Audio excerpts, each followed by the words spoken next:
Waka, what's up, and welcome back to the channel for yet another FC Finch review. We are kicking off the week with a Monday Eaglemoss review. Since we ended on kind of a Transformers comparison, we're going to do an Eaglemoss review today. And yeah, got to start getting into more of our alien ships, as I am kind of running out of Federation ships, of course.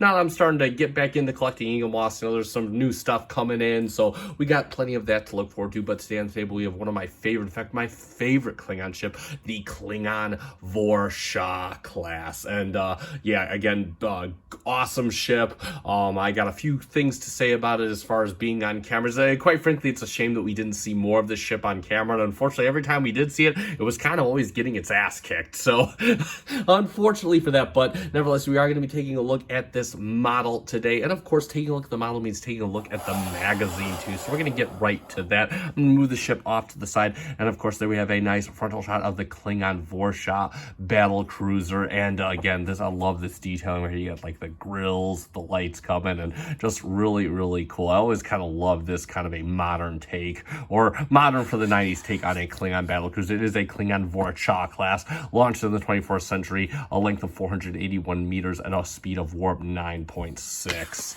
And it's essentially the proverbial successor to the Katinga class, Vor'Cha class attack cruiser, reinventing the Klingons, designing the ship, and on screen then of course we have our stand instructions. I did glue my stands. We're not really going to have a stand assembly in this video, but that's okay because they're all the same. It's operated by the Klingon Defense Force. It is a Vor'Cha class. It is constructed at Kronos Orbital Factory Base, 2360s launch, 481.32 meters, 26 plus decks. Wow, that is a big ship.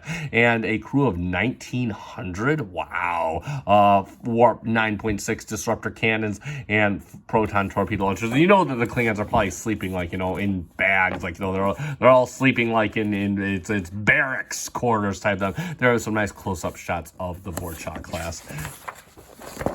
Next up, we have a nice underbelly shot of the Vor'Cha class. Again, hard to believe that a ship with this sum of a profile is that big. The Klingon Defense Force Vor'Cha class. And there we have what looks like, I believe that's the Bortas. I forget the episode that this first appeared. It says so in the magazine, but we're not going to get that in depth on because there's some nice shots in there. And then, of course, we have the Way of the Warrior, the Klingon fleet at Deep Space Nine. And then, yeah, I mean, this, I believe, is from the Cardassian War. And again, it's unfortunate that we only ever really see these ships getting their butts kicked. They really are cool ships. It would have been nice to see, a Klingon battle, because it would have been nice if in Deep Space Nine, instead of Bird of Prey, they used the Vor'Cha class, but whatever. As far as a hero ship for the Klingons, then we have some nice orthographic views of the Klingon ship. Looks really good. Again, all these sides, I love when Eaglemoss does this. We have a Vor'Cha chasing the Defiant as well, from Deep Space Nine, reinventing the Klingons. And of course we have all kinds of Klingon items and whatnot. As we know, of course, the Klingons kind of got their head ridges towards from the TMP, TNG era. And then, of course, we have the Duras sisters, Chancellor Gowron, or Gowron before he became the Chancellor. Then we have the designing the Vor'Cha class. And, of course, our awesome preliminary sketches. There's the detachable boom. Again, looks like it was planned to be a much shorter ship. And then, of course, we have the nice details as we see her today with the different takes on what the boom would look like. And then, of course, we have some nice additional shots. And of course, yeah, it was in reunion on TNG. And then of course you have a nice upper orthographic view of the Vor'Cha. And let's take a look at the Vor'Cha real quick. Just kind of fits on. You can see that they go right underneath the little bay right here, the little stand. It fits quite firmly. Mine was flimsy, so I did glue it down here, and it holds very well. But let's take a good look at the I keep wanting to call it the Bortas, but it's the Vor'Cha. And yeah, overall, I will say the model is kind of plain. No real additional. I mean, aside from no weathering, no detail, looks like a very new ship in terms of a model. I do feel a bit, it's got a very slight bit of weight, and I do feel a little bit of cold down here, so I'm not sure it's got some die cast buried in it, or if maybe this whole bottom section is die cast, but either way. And we can see the Klingon symbol right here. Again, lots of nice details though. As typical with a lot of these colorless models, it does have a lot of nice details, all these extrusions and protrusions, all that. Again, really good. You got the nice underbelly detailing right here, and then coming down, you got under the boom right here, and they got some nice, looks like, not sure if these are maneuvering thrusters or whatnot. And you kind of have the bay right here. It's got some nice white, same thing for right here, the white where the nice cruise quarters would be, same thing going on onto the nacelle pylons, coming around to the front. No detailing for the torpedo launcher, their disruptor launcher, but again, you do have some nice protrusions around the bridge or the boom area here. And then of course, going back out, they included the yellow light. And did they include the one up front? No painted yellow up here, except for right alongside. So you got the painted yellow right here. And of course, nice more window detailing in this area as well. And if we move along the neck of the ship, we can see it going, and again, then you got, again, the typical detailing towards the back, the nacelle area. Really nice. You got the impulse drive engines are done in a transparent plastic, little transparent pegs. Looks really good. Again, you got some more detailing, some Klingon writing right here on the nacelle pylon. Looks good. Same another Klingon symbol on top. Again, nice protrusion detail. Feels really good. Real feast for the fingers. And then, of course, for the nacelles, again, transparent plastic for the Bussard collectors and the drive. I love that it's done in red. You know, that just kind of gives the Klingon like doomy type feel. You gotta get a little bit of a puke/bronze color right back here. Looks really good. Kind of breaks up everything again, because this is a very plain and green model. Then we're coming around to the nacelle pylon at the other side. And again, I absolutely love the profile of this ship. You know, just a very sleek overall profile. You can see jutting out to the sides with the nacelles. Just a very, you know, you can tell it's just a stealth kind of attack ship.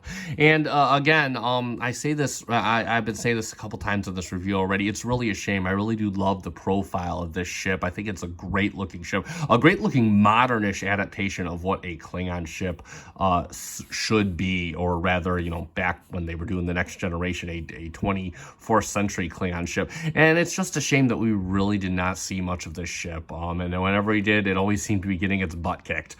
So that's just a shame. I really wish they would have had some kind of segment with a hero Vor'Cha, because I think that this ship deserves it. I also believe that this ship should have been in line for the XL treatment. I really think I'm glad that we got the Katinga and the Bird of Prey, but I really think that this ship could have used the XL treatment. Same thing with the Negvar class. Of course, the Negvar, in my opinion, needed retooling, but we'll get to that in another review. But yeah, so there we have it for the Vor'Cha. And for a quick comparison, we'll do it right next to the standard Enterprise D model. And yeah, you can see definitely not to scale. I mean, I don't even think this scales well with the XL. Though I will state that if it is, what was it, like 29 decks or whatnot, then this width does kind of make sense, in my opinion, at least in my head canon anyway. You know, it seems like it should be at least this wide. The Enterprise D had like 42 decks. So this almost kind of makes sense, maybe a bit more thicker on the Vor'Cha class, but you can kind of see how it scales, how it looks with the Enterprise. And of course, again, you know, they aren't really to scale, but that's not really Eaglemoss's thing, not designing these ships to scale. But nevertheless, there we go for a quick comparison so you kind of get the size of the ship. So let's summarize, and there we have it for the Eaglemoss official Starships Collection Klingon Vor'Cha class. And yeah, I mean, overall, this is a pretty decent as far as a standard model goes. I mean, it's all we really got from Eaglemoss regarding this. Definitely not one of their strongest models, but I think still overall pretty decent for what it is. And of course, being my personal favorite Klingon ship, I'm happy to have it in my collection. And being as it's really the only representation we have, I know that Micro Machines did one on my not sure if there was ever one done for the larger scale as far as Star Trek action figures goes, but I know we have one in the Micro Machines, and then we have one with the Eaglemoss. So again, one of the very few representations of this ship, and again, I think it's actually really cool. If anything, I like the profile quite a lot, so that is of course a benefit to enjoying this model, even if the colors and the feel are not quite 100% Eaglemoss's finest work, excuse me. But that being said, that is going to conclude this review. So if you found this review fun and helpful, click that like button down below. Also, if you are not subscribed to the channel, consider subscribing to the channel. I do Eaglemoss anywhere from 1 to 3 times a week, and this is probably going to be a 2-time week at least. We'll see how it goes, but there will be more to follow. We got a few new ships coming in as well, so definitely something to look forward to as well. Also, if you want to try for one of your own Vor'Cha classes, you could check out Master Replicas or Real Merch. I'll put the link to Master Replicas in the description down below. Those are the guys that are stocking Eaglemoss at this time and selling it for reasonable prices, so you don't have to give in to scalpers. And that being said, I have been FC Finch. Thank you so much for watching. Kapla!